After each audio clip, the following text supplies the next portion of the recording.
We're now joined by one of my favorite bankers, favorite people. Lucia DiNapoli Gibbons is the Metro New York, New Jersey Division Executive of Commercial Banking at Wells Fargo. Good to see you, my friend. Good to see you too, Steve. It the has highlight been of my way too day. long, but let's do this. You're functioning, you're working, you're getting things done, but my question is this. You and I have talked about leadership for a couple of decades. How challenging is it leading in the banking world these days? We could change that question to how challenging is it to lead in this COVID environment? You know, Steve, I've read all your books and I've followed all your advice over the years. And, you know, it's about staying connected to people, right? And doing it in different ways. One of the benefits I had was for the last 6 years, I was running a business up and down the East. And certainly I was traveling to see people, but more often than not, I was doing meetings via you know, some type of technology and via the phone. So I'm very, very comfortable with it. So it's about making connections with people more often than not, allowing some space for them to talk about, you know, how they're feeling and how everything that's happening is impacting them. You know me, I love leadership. So it's been great to exercise those skills to help people during this time. But you also love connecting with people. And that's a big part of who you are and your success. So I'm also curious about this. Dramatically, since let's say for Friday, March 13th, 2020, how has the banking industry changed? It's interesting. So first, I would say we were making major investments in technology, platforms, and people pre-COVID. All of that is accelerated dramatically because consumers and businesses have really adopted all of those new tools out of necessity. So those investments are accelerating. So I'd say banks are becoming more like technology companies than anything else. The other interesting thing, Steve, is that despite a low to no interest rate environment, banks are awash in deposits right now because the savings rate for both consumers and businesses is up. People are stowing away the rainy day fund, right? Which is a really, really good thing.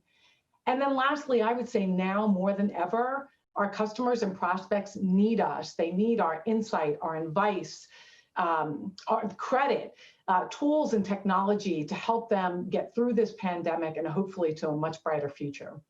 You know, let's do this. First, I want to say that Wells Fargo, one of the significant supporters of what we do, and have been supporting public broadcasting for a long time. But part of that and the commitment to the community goes to this Open for Business Fund. What is the Open for Business Fund and why should the average person care about it, Lucia?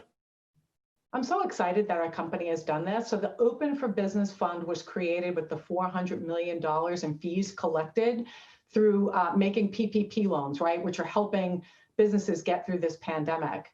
And right here in New Jersey, we have funded, and I'm going to look down just for a second, it's the Greater Newark Enterprise Corporation for $250,000 and the Union County Economic Development Corporation for $500,000. We're supporting nonprofits that are supporting minority-owned businesses. So I'm excited that we've done that. Why? It matters. Listen, in order for our business to thrive, businesses and people have to thrive. And you know this, Steve, small businesses have been so hard hit by what's happened during the course of the past year. We have to do everything we can to make sure that businesses survive and get through and that people survive and get through. Otherwise, what good is our business? We're only as good as the communities that we serve. You know, along those lines, it's so interesting, Lucia. We've talked to many business leaders, small business, big business, medium-sized business, talk about their struggles, challenges. Philosophical but relevant question. How much do you believe the government is responsible for helping? You talked about what your bank is doing, other banks doing important things as well. Do you believe the government has an important role to help business during these very tough times? I absolutely believe. I believe everyone has a role. Certainly government has a role. The Paycheck Protection Program was good for small business, and we played a huge role in that. There are companies, though, that are not going to survive, right? Infection rates are spiking again, and consumers and businesses need another injection of funds. some of them, to help survive what's happening. So it would be great to see the government come together and decide on a second stimulus program. I will tell you that from an economic perspective, the forecast that we're making, don't assume that, because it's so uncertain at this point. Lucia, do not assume that? You do not assume that? We do not assume that. It's too uncertain at this point. It's too uncertain at this point. So, 30 seconds left. You used the word uncertainty. What is the impact of the tremendous amount of uncertainty and having to make the business decisions that you and your colleagues have to make every day? So I would say, I'm going to turn that around and say that businesses really stood in place for a while, given the great uncertainty. We have more certainty now, Steve. We're closer to a vaccine and therapeutics than we've ever been. And we are seeing certain customers that are doing well take advantage of opportunities by making acquisitions, buying real estate, doing those kinds of things if they have the wherewithal to do it, because people are starting to see the light at the end of the tunnel. But again, there's the have-nots that are not in that place, and they are ensuring that they have liquidity and working with us to ensure that liquidity so that they can get through the other side.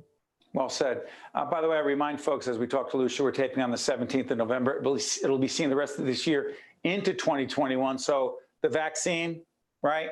That it's safe, that it's accessible, and people get it. Hey, Lucia, it's great seeing you. Next time we'll see each other in person, in a studio, God willing, and we'll talk that way. Thank you, Lucia. I look forward to it, Steve. Thank you so much. You got it. We're right back right after this. State of Affairs with Steve Adubato is a production of the CAUCUS Educational Corporation.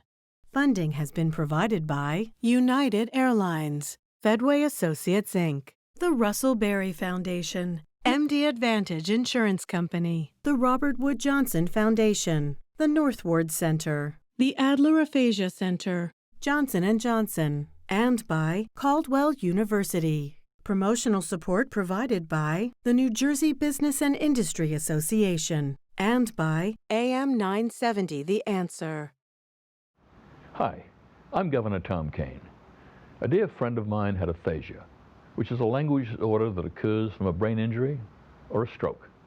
It robs a person's ability to communicate, but it doesn't affect their intellect. Programs and services offered at the Adler Aphasia Center help to improve my friend's communication skills, as well as her self-confidence and quality of life. Most importantly, she was among people who understood her. If you or a loved one has been diagnosed with aphasia, there is hope.